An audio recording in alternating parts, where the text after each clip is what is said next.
Qardaş, boş yer tapa bilməmişəm. Gedirik. Gəncəmolda yeni açılan bir məkan var ora. Bugün mənim günüm. Getdik.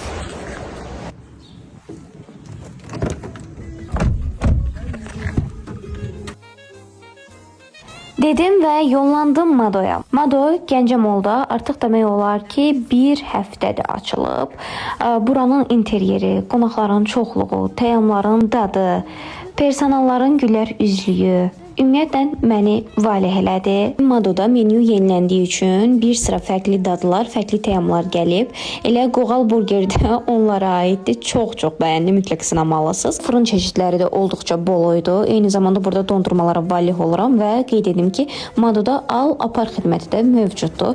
Bura gəlib şirniyyatlardan əldə edə bilərsiniz, həm də alıb apara bilərsiniz. Və gəldik çatdıq günün ən gözəl məqamına. Mama gilləndiriyə, mama gilləndiriyə. Mado'nun bu layihəsini çox bəyəndim. Sözün əsl mənasında birinci şəkildə Mado'nun rəhbərliyinə, sonra Mado'nun marketinginə özlərinin təşəkkürlərimi çatdırım. Bax, waffle dediyin belə olar da. Həqiqətən çox bəyəndim. Ona görə də həm Mado rəhbərliyinə təşəkkür edirəm və təbrik edirəm. Həm də ki, bütün müştərilərə öz təbrikimi çatdıram ki, axır ki biz də Gəncədə bu ləzzətdən sözün əsl mənasında tam şəkildə doyacağıq.